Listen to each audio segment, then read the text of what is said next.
This evening, in our Mindblowing Kabbalah series, we're going to be looking at a verse from the Torah that it wouldn't be exaggerating to say it completely transformed the way human beings view themselves. It must be considered one of the most dramatic, even in a way controversial statements of the Torah, and one where, if we understand it, particularly through the Kabbalistic lens, it is transformative in the way we view the human being, certainly ourselves. And the concept that we're going to be looking at is the concept of Tzelem, the image of God. And it all starts with a verse in the Torah. That verse, right at in the beginning of the book of Genesis, when God is creating the first human being, the Torah tells us that God made man in his image. In the image of God, he made him. And this statement, which is perhaps one of the more famous verses of the Torah, needs a huge amount of explanation.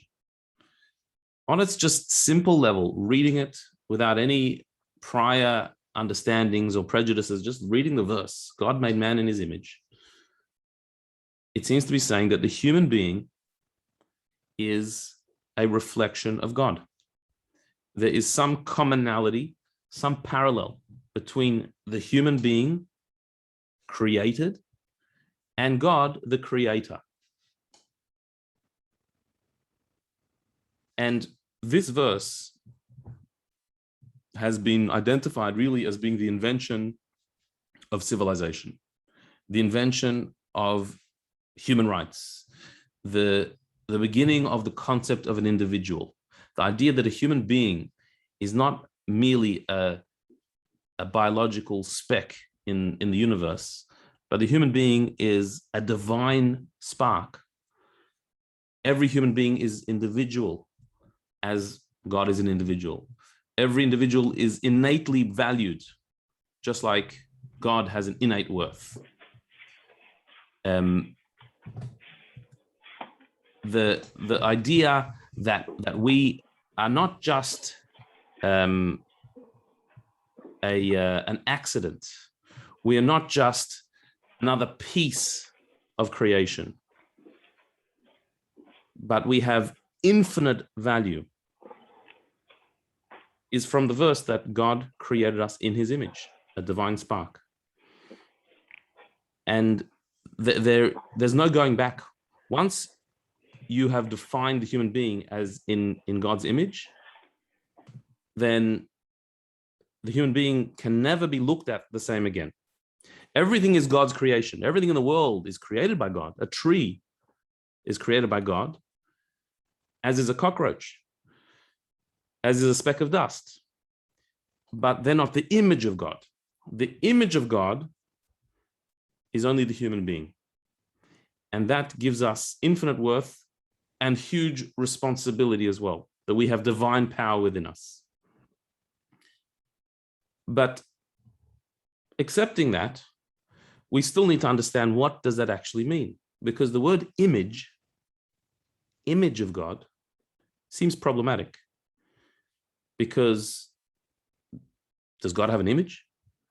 Is there an image that we can say we are similar to God? Is there a description of God that we can have, that we can present, that we can give a definition to therefore say that we're similar? You can't compare two things without a definition. You can't say that you are in the image of that if that doesn't have a definition. The two things must have some commonality that you can describe. And saying that about God is problematic, because God is indescribable. God having an image seems to be the antithesis of everything the Torah teaches us, that God has no image. Those who created images of God, that's what is idolatry. Anytime you make a definition, you have a finite view of divine, you've got something else. That's not God. And yet here, we're being told that God created us in his image, implying that there is an image there.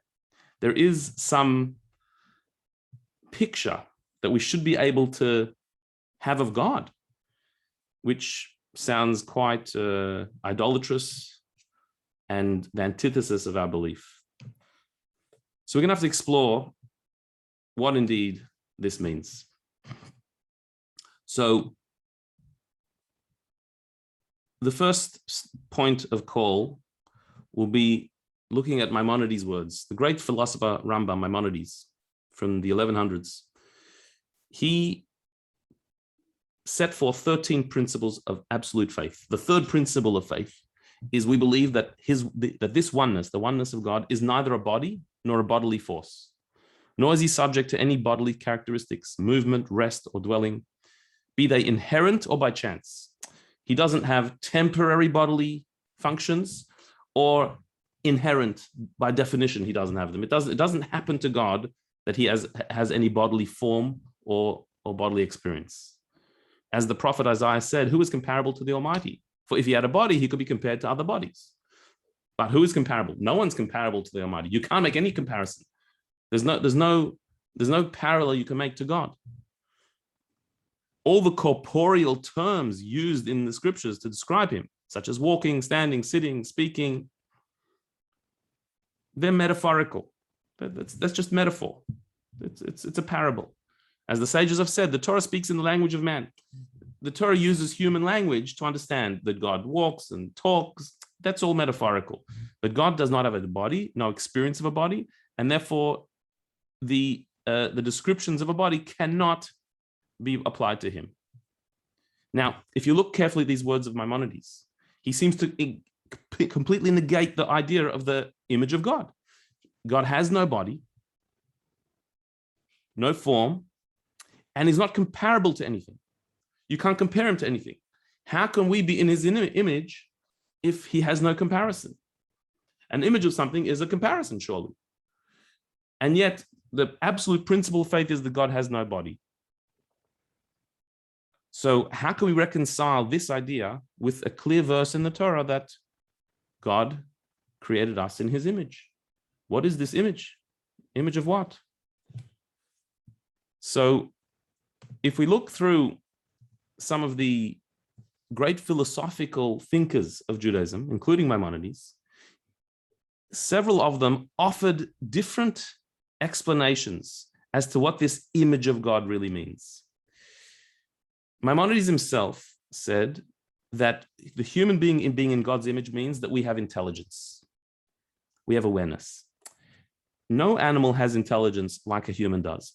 Of course, animals do have brains. They have intelligence. They can have very sharp intelligence. They can have great abilities, great assessment abilities. They can judge distances, sometimes greater than a human being. But intelligence meaning the ability to come up with a new idea, to create a new concept, to invent, to solve a problem, to look at things in a new and different way. No animal has that. Animals have intelligence that serves their instinct. The human being has an intelligence that's a self-awareness. We know ourselves. We can imagine a future. We can remember a past. We can come up with new angles on things. That's the intelligence that Maimonides says is in God's image. That's a divine power, to have such imagination, to have that the ability to conjure ideas and concepts. That's God's image. That's how we're created in God's image. That's how Maimonides explained it. The Maharal of Prague, who was in the 1500s in Prague, a great unholy leader and teacher, he said that what makes man in God's image is that we have free choice, that the human being chooses our path. We are not pre-programmed. We're not forced to follow our instincts. We can choose the path that we want. Unlike any animal, an animal is an instinctive being. They cannot go against their instincts. They can't do other than what they were programmed to do. And they may do that better than we do. They can be stronger than us. They can be faster than us, but it's instinctive. Even when an animal saves another animal's life or risks its own life to protect its young, that's all instinct. A human being can be instinctive, but we also can go beyond our instincts. We have free choice to act as we please. And this, the Maharal says, is God's image. That's something that only God is truly free and has free choice. He gave us his image, his ability to be free. So our free choice is what the way we reflect God's image. The Ibn Ezra, one of the Spanish great commentaries from the 1200s or so, he said that the image of God is that we have an eternal soul, that the human soul has a sense of eternity about it. It lives on beyond this lifetime. We live a short amount of time in a physical body, in this physical world. That's one part of our journey. But the soul lives on and continues in the next world. And the soul is eternal. The soul never dies. And so while we die in this world, that's a physical death of our body, but the soul continues and lives on. And that is the image of God that we have, the idea that we have a touch of infinity, the power of eternity. We live on beyond this world. That is the image of God in a human being. These different angles, each one try to decorporealize, if that is a word, the idea of the image of God. That it's not that our body, our physical body is in God's image.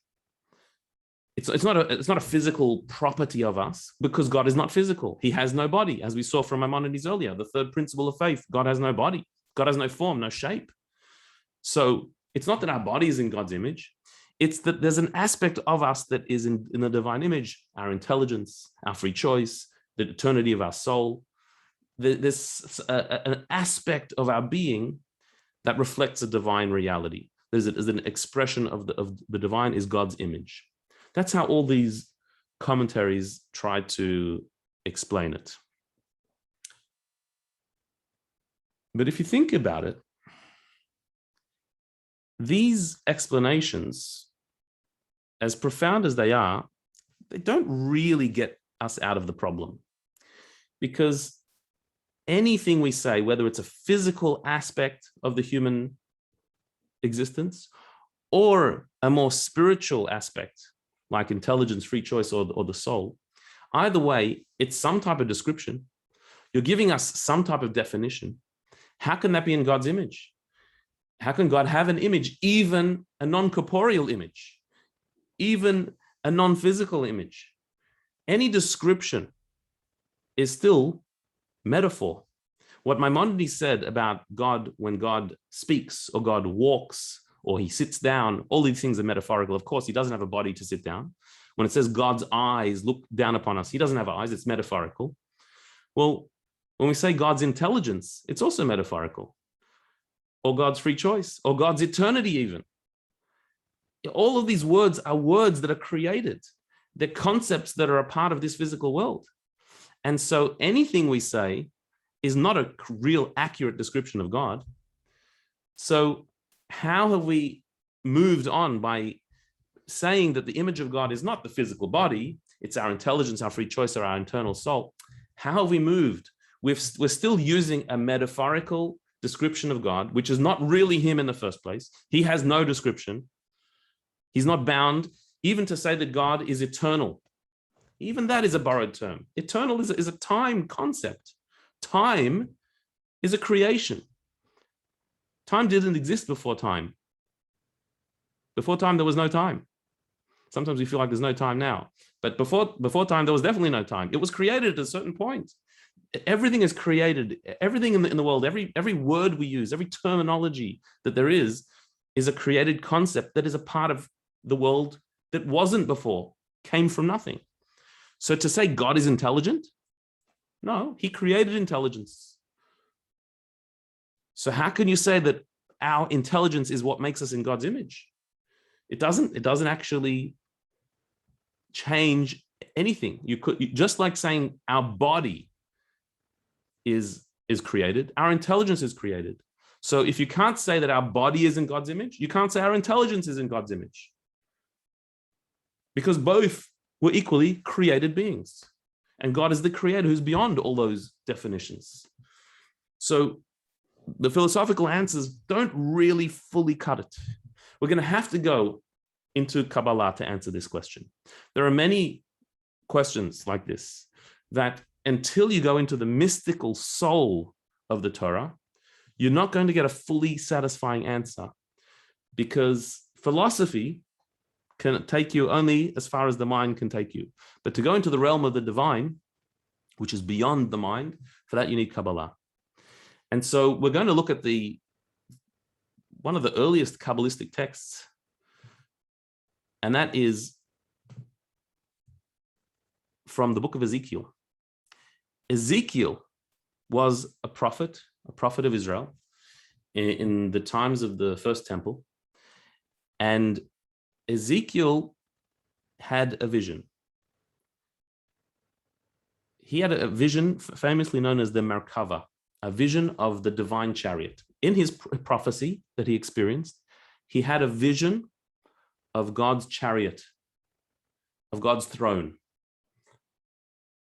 And he describes it in the book of Ezekiel. You can have a look in chapter 2. It's a part of the Tanakh, part of the Hebrew Bible, where Ezekiel says, he describes the chariot in detail. And amongst the description, he says that on the image of the throne was like the image of a vision of a man up above. That what he saw when he was seeing the throne of God, it was an image of a throne. And on the throne was like the image of a vision of a man up above. He doesn't say there was a man on the throne. He doesn't even say there was a throne. There was an image of a throne. It was a vision, an image, a sense of a throne. And on the throne, the image of the throne, was an image of a vision of a man. Not even an image of a vision of a man, like the image of a vision of a man. His words are very exact. He's talking about a prophecy. A prophecy, if anyone's had one, would know, is a vision where the soul has an experience, has a higher experience. He's not looking at something with his eyes, he's looking at it with the eyes of his soul, with his mental eyes.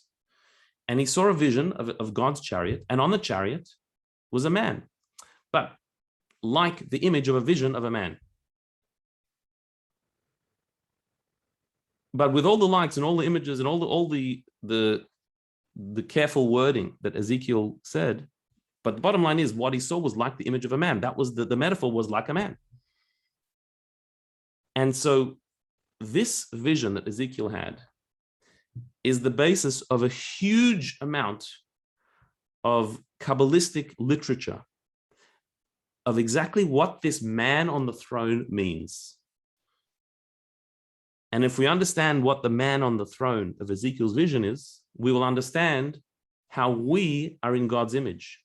Because Ezekiel, the prophet, saw the likeness of an image of a vision of a man.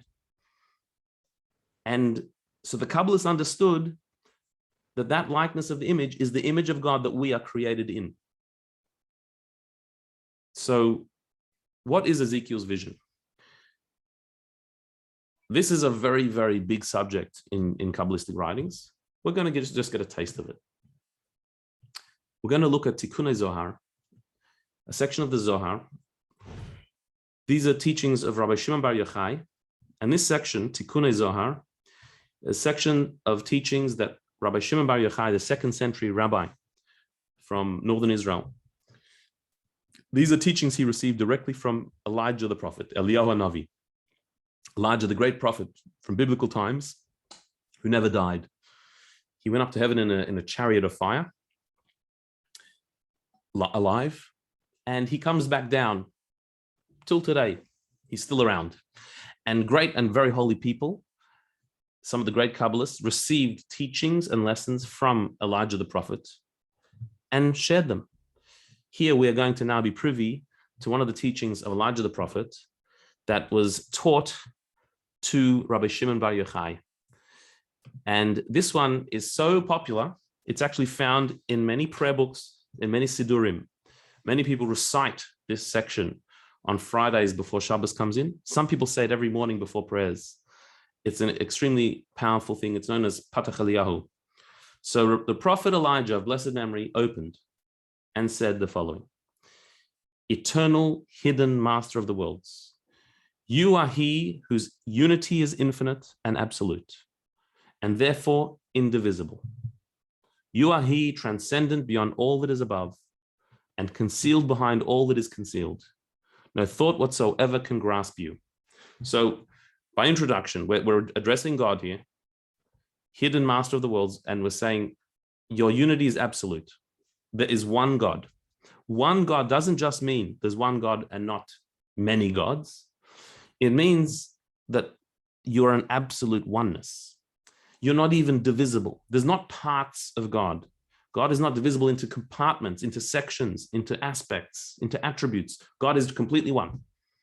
Absolute oneness.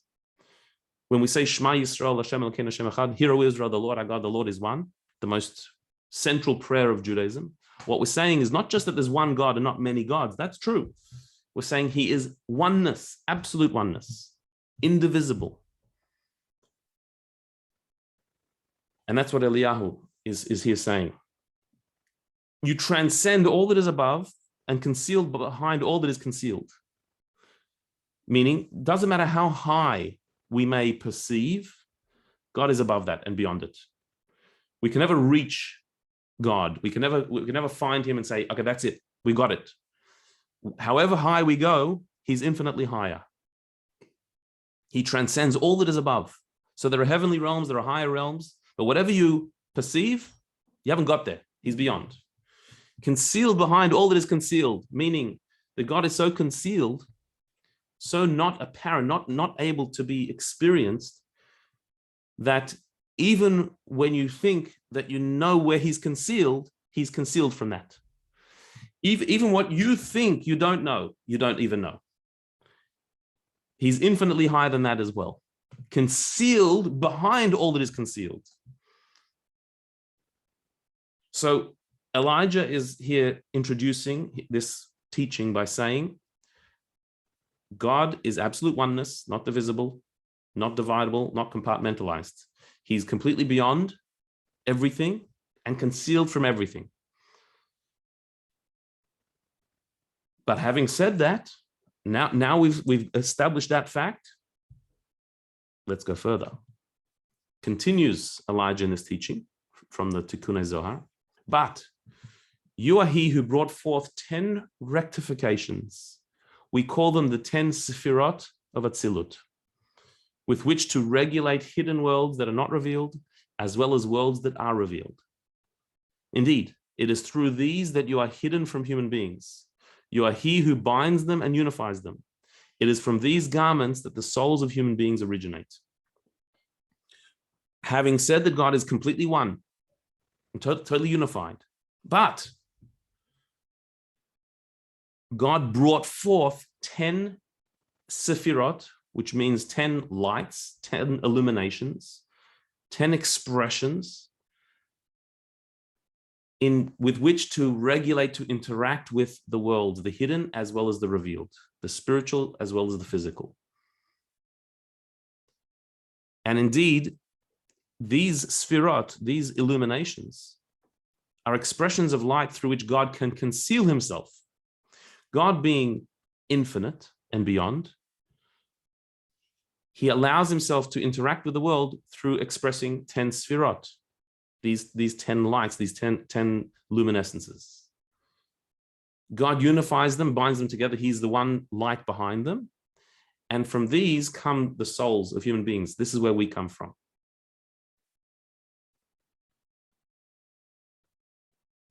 So now Elijah here has introduced a second layer of God's presence. There's God's self, who is completely beyond any description, any definition, and any division. And then there is a created layer that God brought forth that has a number, 10. There are 10 lights, 10 expressions of light, 10 faculties.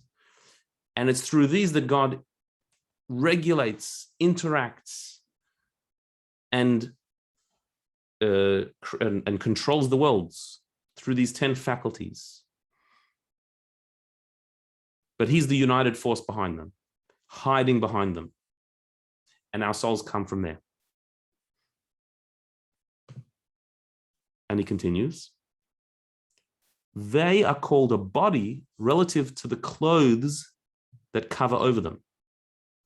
These 10 Sefirot are called a body. They are arranged as follows. The 10 Sefirot are Chesed, loving kindness, is the right arm. Gevura, which is restraint, is the left arm. And Tiferet, harmony, is the torso. Netzach, dominance, and Hod, which is submission, are the two legs. And Yesod, foundation, is the body's extremity, the sign of the Holy Covenant, the Brit. Malchut, kingship, is the mouth.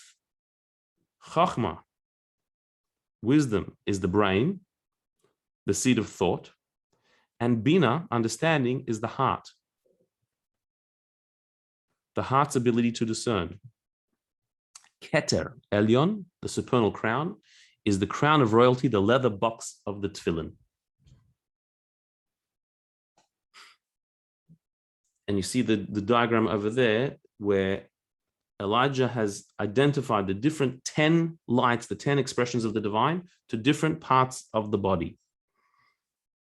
Now, it would take years for us to unwrap every line here and its meaning.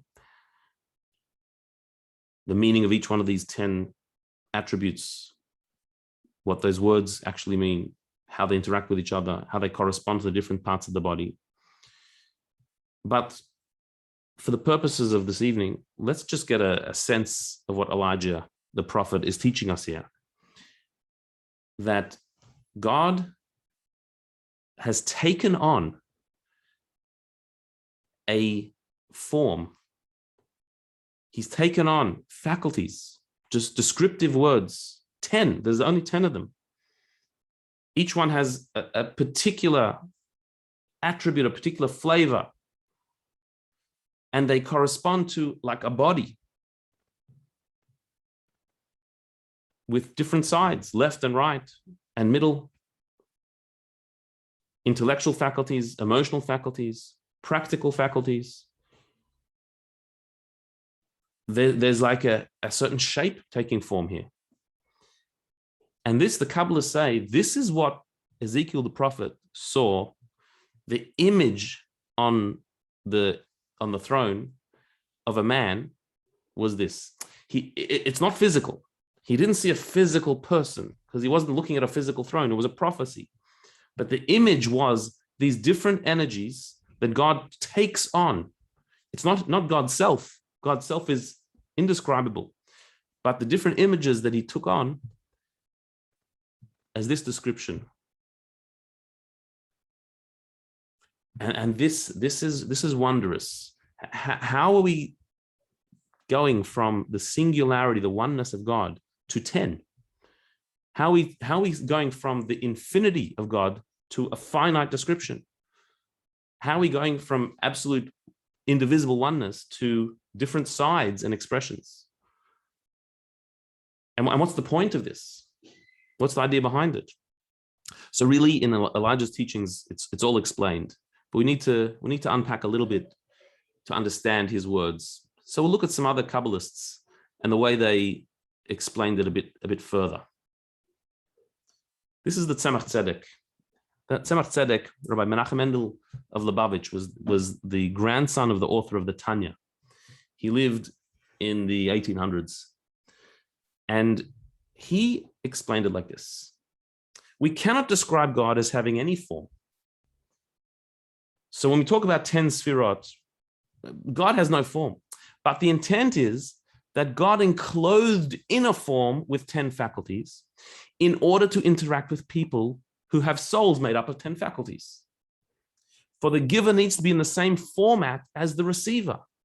So when God wants to give us divine flow, he encloses in the likeness of a man. It's not that God has a description, but we human beings do have a description. We are finite beings. We, in fact, have the right and the left, chesed and gvura, kindness and strictness. We have intellectual faculties and emotional faculties. This is a description of us, of the human being. This is our finiteness. God has none of those descriptions. However, because he wants to interact with us, because he wants to give to us. So the giver has to have the same format, has to be able to relate to the receiver. And so God encloses, he chooses to give himself these descriptions, not that his self takes on those descriptions. It's a garment that he wears. It's an outfit that he puts on in order to be able to interact with us. So what the Tzemach Tzedek here is describing in explaining what Eliyahu taught in the Zohar is the awesome love that God has for us, that he puts his infinity aside and he enters into a finite persona that's not him. But that's all to be able to relate to us, to give to us.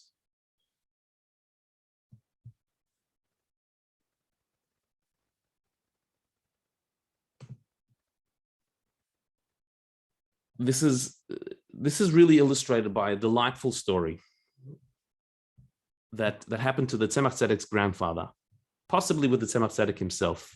The Rabbi Shneur Zalman of Liadi, the author of the Tanya, was an awesome scholar and a great mystic. The book of Tanya is the great classic of Jewish mystical thought, and he authored that as well as many other works.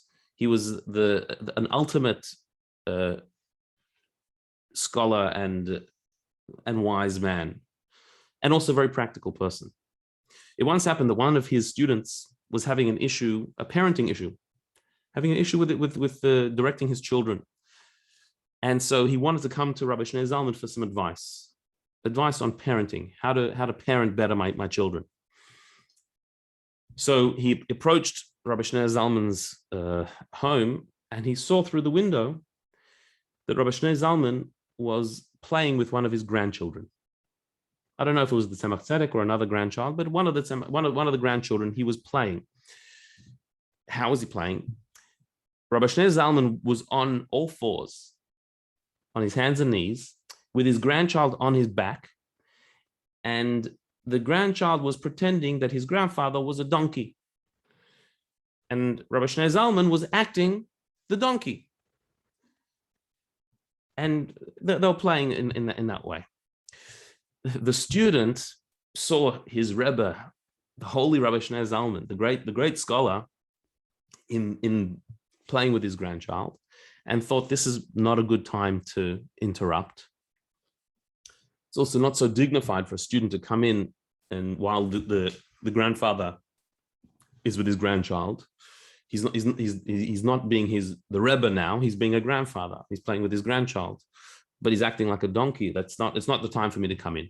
So he went away, and he came back a bit later, and then the game was over at that time, and he was welcomed in, and he asked this question about this issue that he had with relating to his children, directing them as a parent. Rabbi Shneur Zalman's answer was, "It's a shame you weren't here a short while ago when I was playing with my grandson. You would have seen how you need to get down to the other person's level in order to be able to connect with them." I don't know if what he meant was that he knew that he'd seen this. And so when he said, "It's a shame you weren't here," he was saying it ironically. But either way, what he was saying was, if you would have seen how I was interacting with my grandson, you would have seen the answer to your question. You're coming as a parent and you have an issue with your child. Your kids are not listening to you. They're not behaving the way you want them to behave. They're not following you as a parent. They're not respecting you. Well, the issue is that you're not relating to them. And so if they can't relate to you, they can't listen to you. You're not in their world, and they're not in your world. You can't bark orders as a parent, because you have to speak their language. You can't just from a distance expect the children to just respect you and honor you and listen to you. There has to be a connection there. And a connection is only formed when you as a parent can go down to them and they can feel that they're seeing eye to eye with you. It doesn't mean that you have to lose your status of authority as a parent, but it means they have to feel that you're there for them, that you listening to them, you're understanding and appreciating them. Otherwise, they can't receive from you. You're in your world and they're in their world. And so Rabbi Shneur Zalman's parenting advice here was a rule that can be applied throughout parenting and really throughout all relationships. To relate, you have to be on the level. There has to be a sense of rapport, of interaction. And for that, sometimes you have to go down and play their game. In this example, Rabbi Shneur Zalman was being the donkey for his grandson. And he was willing to do that. He wasn't the great scholar at that moment. He was the grandfather being the donkey for my grandson. I'll do that, no problem, because that's what he wants. Now I'm in his world. Now he relates to me. Then I can be the grandfather who has authority, who lays down rules, who sometimes has to discipline. But we're connected. We're one. There's a loving relationship because you're in my world, says the grandson. Without that, without the connection, so your discipline is falling on deaf ears. You're not even talking to me. Who are you anyway? And so this was Rabbi Shneur Zalman's advice to this particular parent and to all parents and to all people in all relationships. And this lesson is actually what the Tzemach Tzedek was saying is God's action when he took on the Ten-Sephirot. He took on a persona, a shape. It's not that God has any shape, God forbid. But he wants to relate to us, and we do have a shape. We're people, we're human beings. So God took on attributes, as it were. It's not him, but he wants to relate to us human beings. We are finite, so therefore we need an expression that is finite. We can't relate to infinity. We can't relate to God as he is on his own, in his self, that has no definition. So for us to have a connection with God, he lowers himself to play our game, as it were. And so God gets angry and he gets happy. He gives us commandments that when we do good, it gives him nachas and pleasure. And if we do bad, he withdraws and gets upset.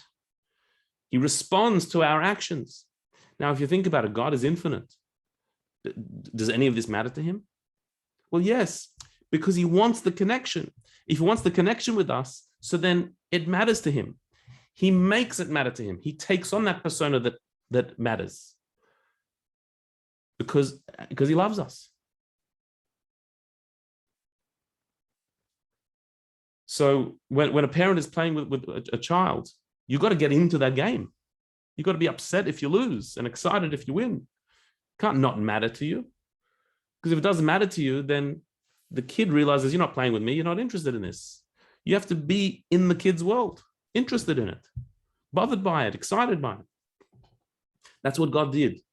He took on a persona that's not him for us in order to relate to us, which is an awesome contemplation, to think God's infinite self became finite just because he wants to be with us. Imagine that grandchild one day reflected on my grandfather, Rabbi Shneur Zalman, the great scholar, let me ride on his back like he was a donkey because he wanted to connect with me. What a beautiful thing. How moving. And how much more God, who's not human being. Rabbi Shneur Zalman's a human just like his grandson. God in his infinite self connects to us in our finite, puny selves. That's an awesome thought, a humbling thought. So with this, we can understand that when Ezekiel saw the figure of a man, God forbid there's no shape there. God does not have a body. But what he saw was the Ten-Sephirot, the persona that God takes on in order to interact with man. And therefore, when it says that God made man in his image, what does it mean? It means that we are a reflection of that man on the throne, that divine persona, because God wants to relate to us. But if you think about that a little bit, you end up with a bit of a conundrum. a bit of a riddle. Because if indeed we're saying that we're made in God's image, but God has no form, but he took on a form in order to interact with us, it becomes circular. You could start this circle any way you want, but let's start it here at the top. God has no image or form or body. However, man has 10 attributes of the soul reflected in the shape of our body. We have a right side and a left side. We have kindness and strictness and intellect and emotion. We are finite with features. God has no image, no body, no form, but we do. We have a body, and that is a reflection of the form of our soul. Therefore, because we have a body, so God enclosed himself in 10 attributes to interact with man, because we have a physical shape as well as an emotional and spiritual shape. So God enclosed himself in 10 attributes in order to interact with us. Thus, God's image is made of 10 attributes. What's God's image? The image he took on in order to interact with us. And God made man in his image.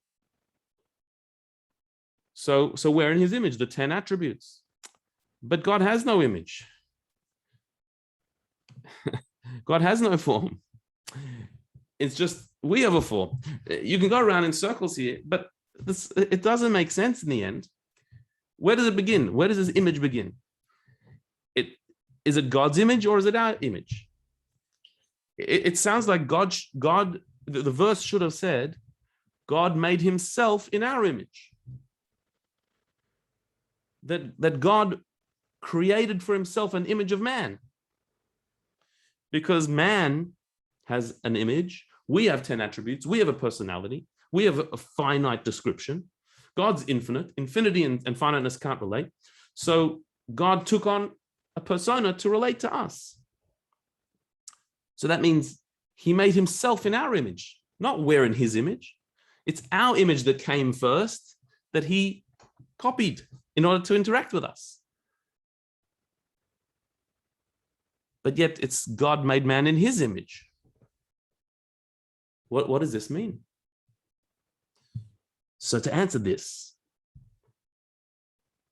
question, we need to go a little bit deeper. There's a teaching of the Rebbe Marash. The Rebbe Marash, Rabbi Shmuel of Labavich, he was the son of the Tzemach Tzedek. Tzemach Tzedek had many sons, I think 8, and he was the youngest. The Rabbi Shmuel was the youngest, and also he was the next in line to lead the Chabad movement, and his teachings are extremely deep, usually expanding on the teachings of his father, the Tzemach Tzedek. The Rebbe Marash said the following words: in truth, when speaking of the essence of God's light, infinite light, it is impossible to describe it as being in the image of a man. For man is divided into 3 columns: Chesed on the right, Gvura on the left, Tiferet, the torso, etc. But the infinite light is beyond these attributes. As we've said, this we saw also from Patach Eliyahu, from Eliyahu's teaching in Tikuni Zohar, that God's infinite self, you can't describe as being in the image of man. The human being is defined by different attributes. God is not defined by anything. He's beyond all attributes. That's we've seen before, that we understand. So then, what is the image of God? The fact that we refer to God having the image of man is only when he encloses himself in attributes for the sake of our souls. Yep, we saw that from the Tzemach Tzedek. He encloses himself in these attributes for the sake of our souls. But listen to this. This is the meaning of the teaching. Our souls came up in his original thought. This itself is the image of man that appeared on the throne.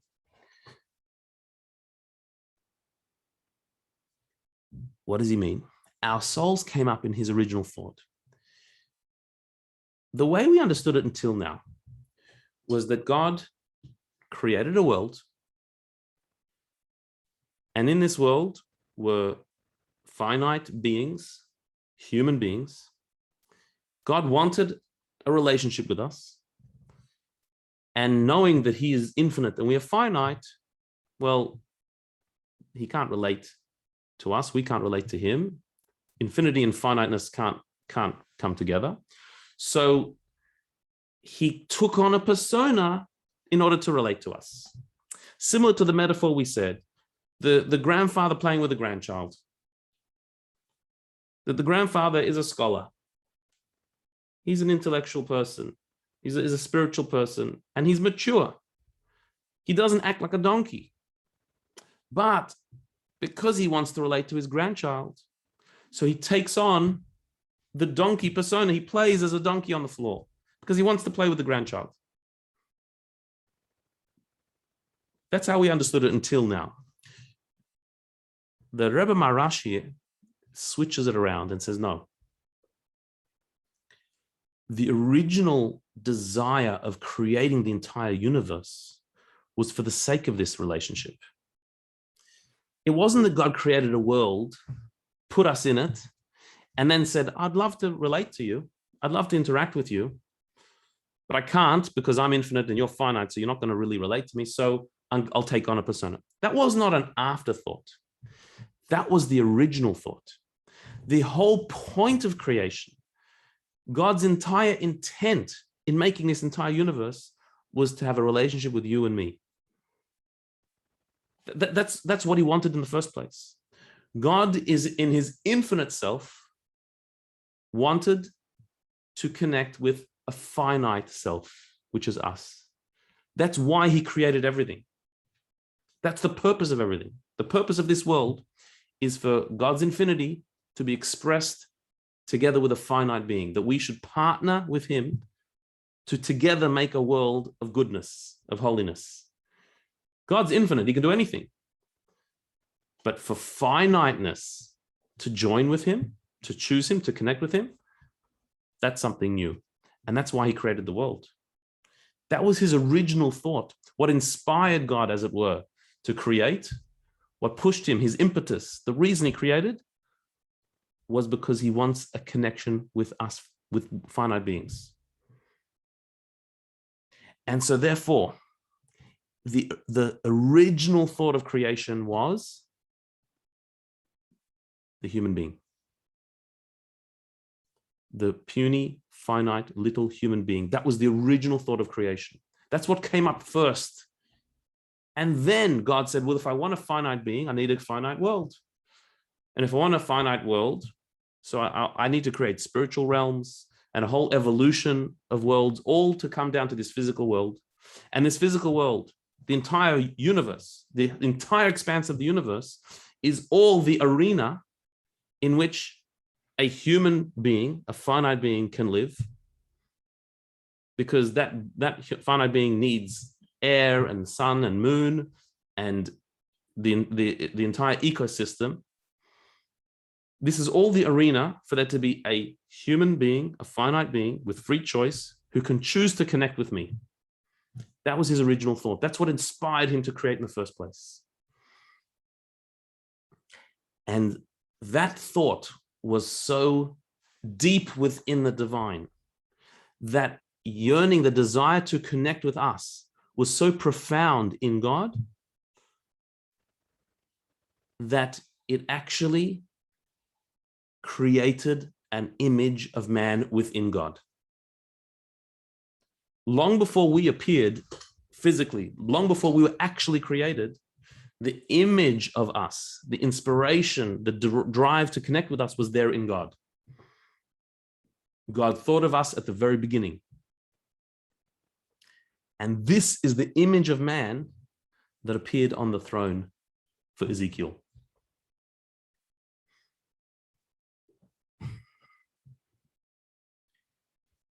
Let's try and bring this down a little bit, because what the Rebbe Marash here is saying is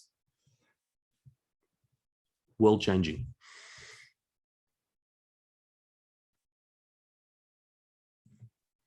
There's the metaphor of the grandfather playing with his grandchild. But in that case, the grandchild already exists. The grandfather is already a grandfather. Just to have a relationship, he needs to go down into his world. Here we're going a step deeper and saying that God isn't just looking for a relationship with us after he's created us. He saw us before we existed, and that was his dream. His dream was to connect to us. But he knew that for him to connect to us, he has to become a creator. God is not innately a creator. God is God. No description. He just is. Even is a word that we borrow to describe. But he just, God. No is, no doing, no creator, nothing. He just is. And not even is. To be a creator, to be a king, to be a father, all these are terms, these are personas that he has to take on. And so he did that because he wanted us. He wanted a connection with us. It's not after we exist that he takes on this persona. It's before anything exists. God said, I take on to be a relatable being,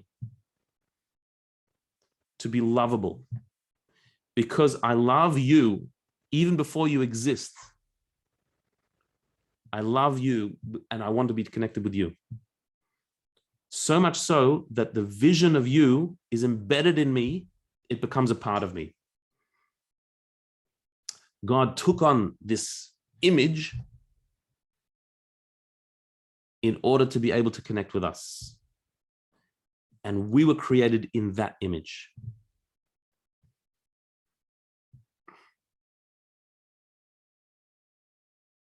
Going back to the story with Rabbi Shneur Zalman and his grandson, and the lesson he taught the father who came for some advice on parenting. What Rabbi Shneur Zalman was really saying on a deeper level was, if you want to be able to relate to anybody outside of yourself, if you want any type of relationship, you have to first become a relationship's being. The human being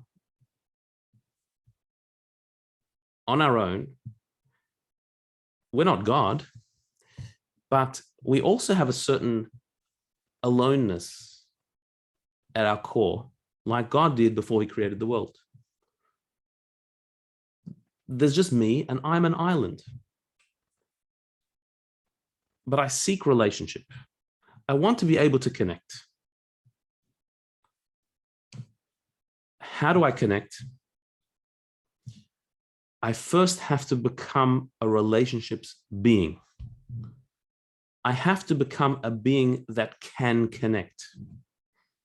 And to do that, I have to create within myself a relatability, the ability to hear, to listen, to connect, to empathize, the room to have another, somebody else in my life. That's something a step that I have to make first before I can invite somebody else into my life. Because if I don't, when I do meet somebody else, I don't really meet them and they don't really meet me. Because I'm an island. I'm a self-contained entity. Yes, of course, there are other people around. I'm aware of that. But they are just the background of my life. I just see them in my image. It's only if I can find within myself the real desire to connect to another, and therefore open myself to the otherness of the other, only then can I actually have a relationship.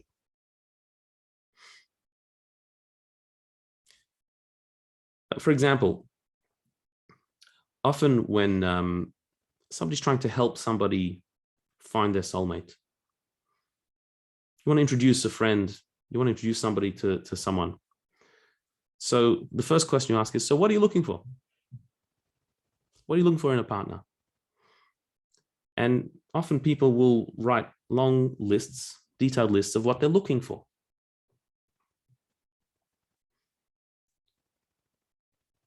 Well, is that the right way to go? Is it helpful to have that long list of what you're looking for? Or should you better write a long list of what you have to offer? What are you bringing to a relationship? What part of you is there to relate to another? If you sit back and say, well, I'm me, and here's the list of what I want to add to me. This is the person, this is the description of the person that I want to come along with my journey. But they're a person. They have a life. They have an existence. It's not your life and somebody else is just tagging along. What openness do you have to them? What do you have to offer them? Instead of thinking what I'm looking for, how should we know what we're looking for until we find it? We have no clue what we're looking for. All I know is I want a relationship with somebody who can relate to me, and I want to be able to relate to them. So I have to find within myself the ability of relating. As long as I'm a loner, I'm stuck in myself.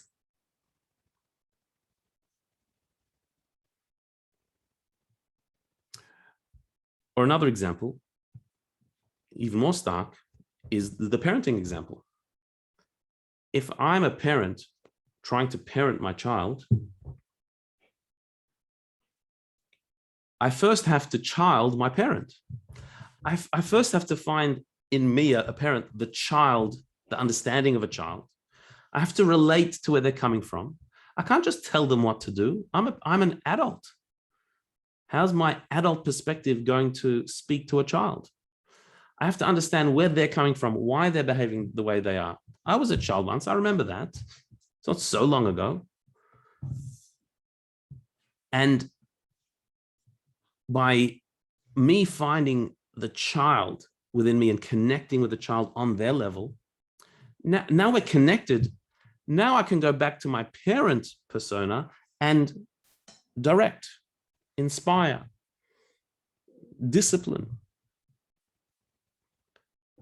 But if I haven't connected, if the child doesn't see me in their world, why should they listen to me?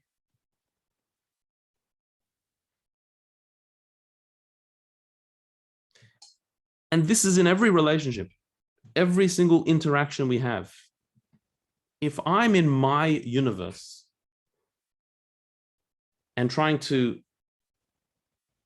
reach out into your universe, if I'm doing that through just being me and saying what I want and telling you what I think, why should you listen? Why should there be any connection? It's only once there is some interaction, once there's some level where you see that I appreciate your world, that I can enter into your space, I can hear where you are and what you're saying. Once there's a connection, there's a rapport, then we can have a relationship.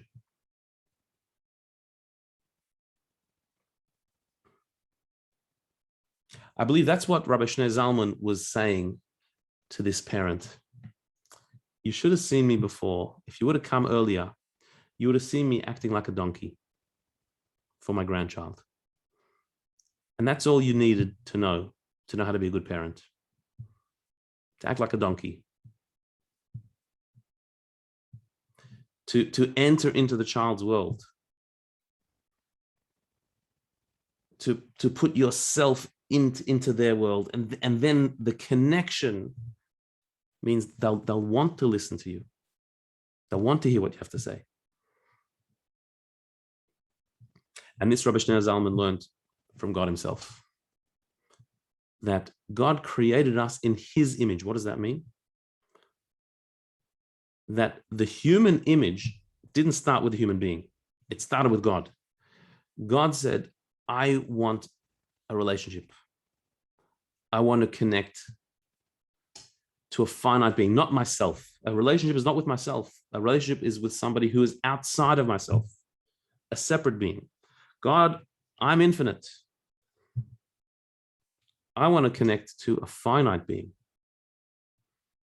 a being that has free choice on their own, can choose me or not choose me. Someone who's outside of myself. But for me to do that, I have to be relatable. I have to be lovable. And so his love for us, before we even existed, caused him to take on a persona, which is what's called the image of man. That's the original man, known in Kabbalah as Adam Elyon, the supernal man, or Adam Kadmon, the original man. And then God created us in that image, that finite image, so we can have actual relationship. So if God had the humility to relate to us, we can have the humility to relate to another human being, to enter their world and really connect with them. Okay. Well, I welcome questions now. I'm going to look at the chat and answer any questions that came up. And people can add to the chat or unmute as well and ask questions. So a question here, we mentioned the Torah speaks in the language of men.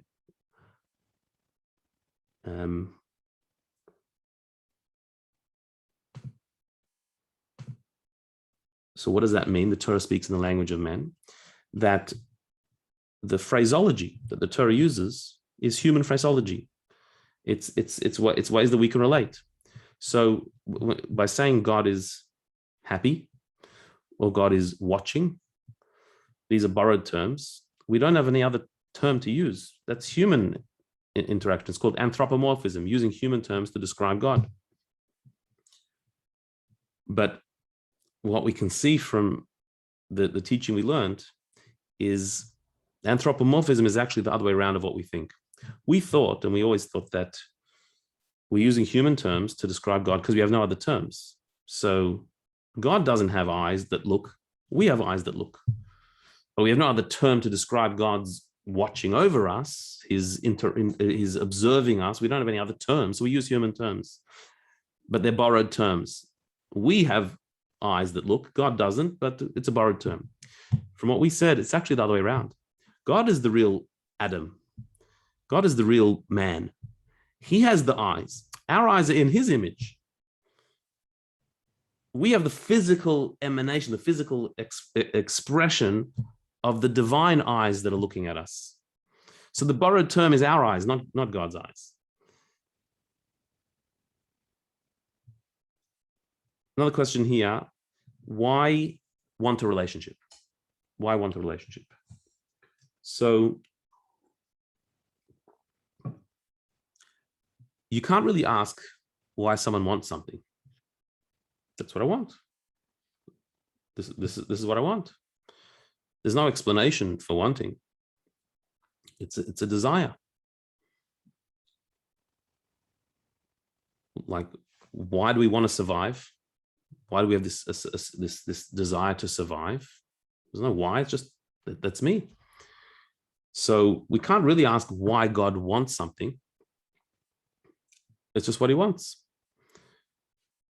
I mean, you could rationalize on some level and say, what was God missing? If you're an infinite, all-powerful, all-knowing being, what are you missing? What don't you have? What do you lack? Nothing, surely nothing. How could an infinite, all-powerful being be lacking anything?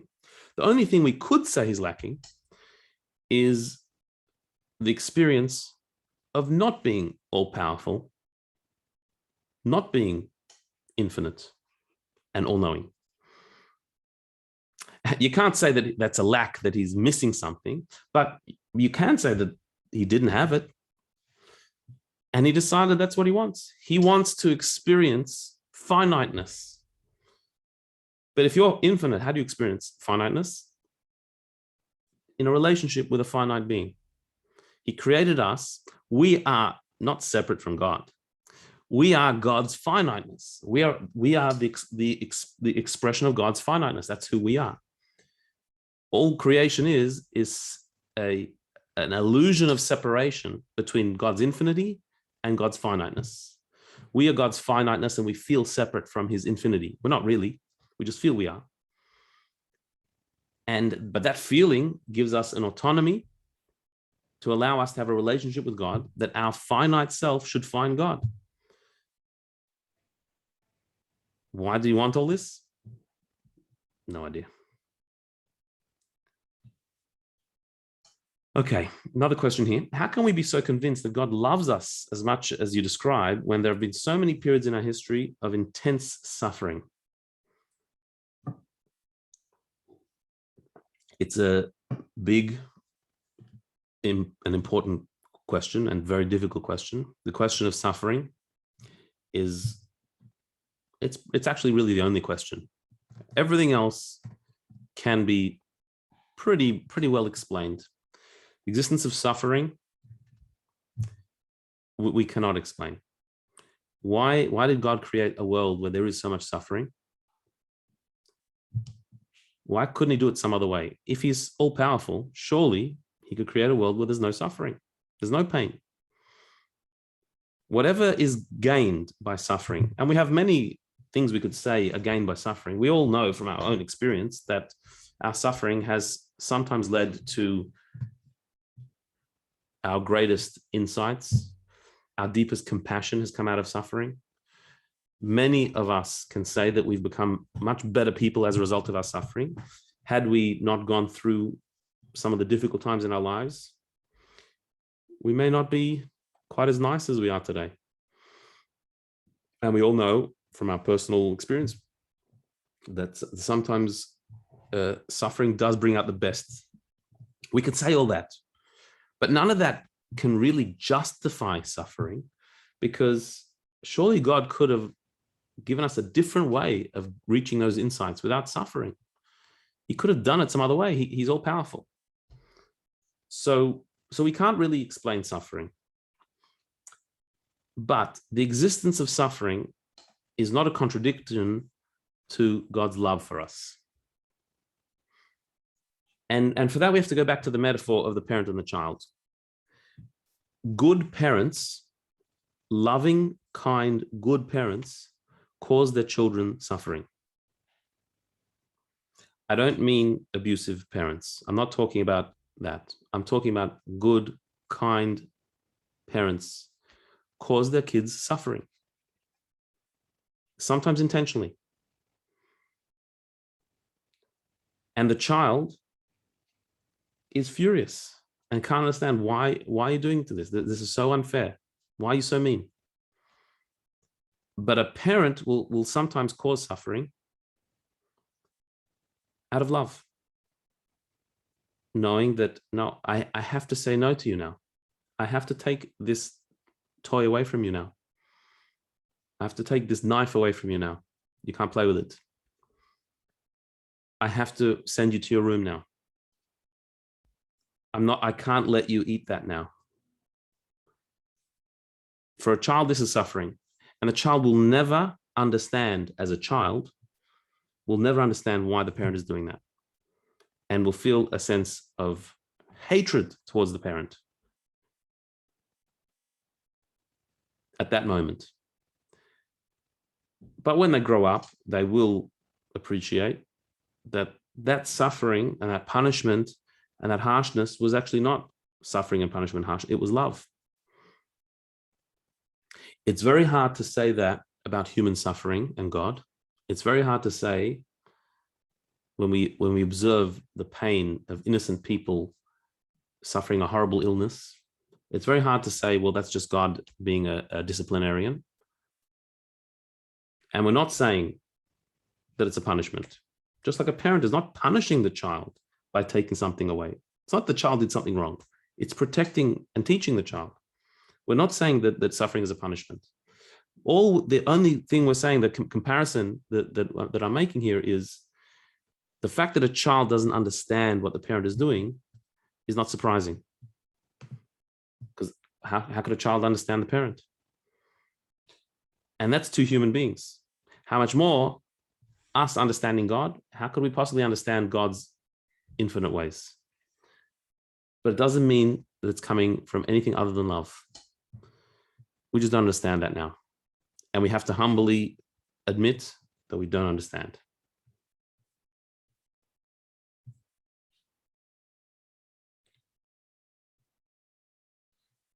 Okay. If there are no other questions, we'll leave it for this evening. And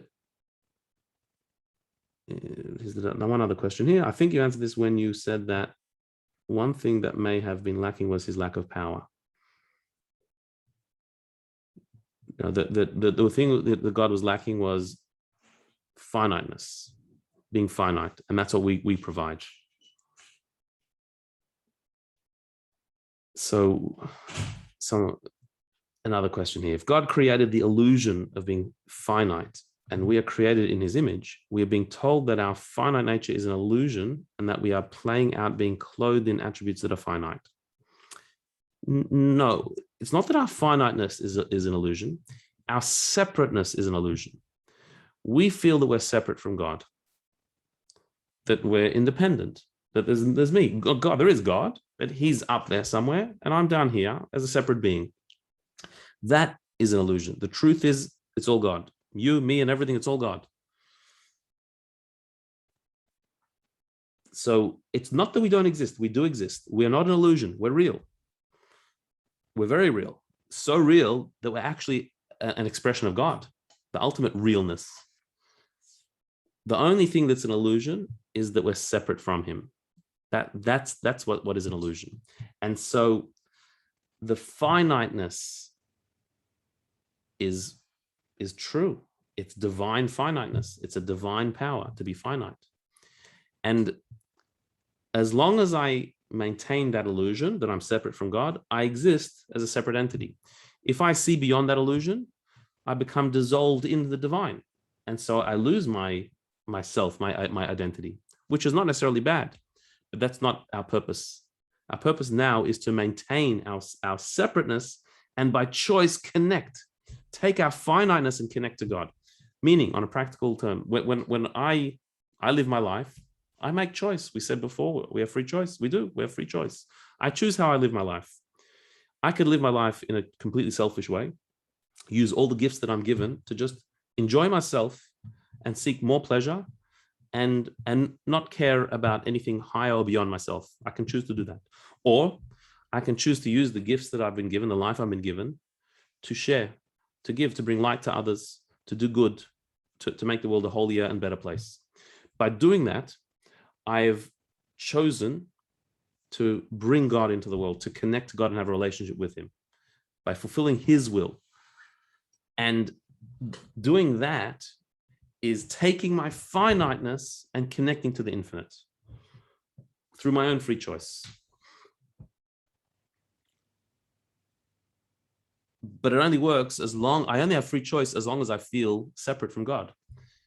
If I would transcend that barrier, I would lose my free choice and lose my separateness.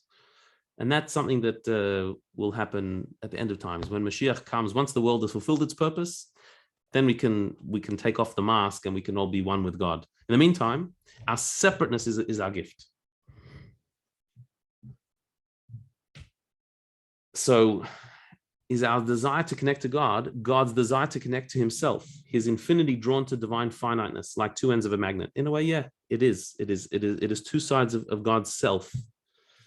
But the paradox is that he's given us control over one side. Like he's really given us free choice. It's not that he can't control. He could control us if he wanted. He chose to give us the controls. And that is very vulnerable. We could stuff it all up. Human beings could ruin the whole plan. Of course, ultimately, God's plan will happen. All we can do is delay it or slow it down. But we do have real free choice. And so while we are an aspect of God, we're not puppets. We're finite beings that have been given the choice. So it's a big responsibility and an amazing gift. All right. We'll leave it there. Fantastic questions and great discussion. And please, God, we'll continue same time, same place next week. Thanks for joining and have a great evening.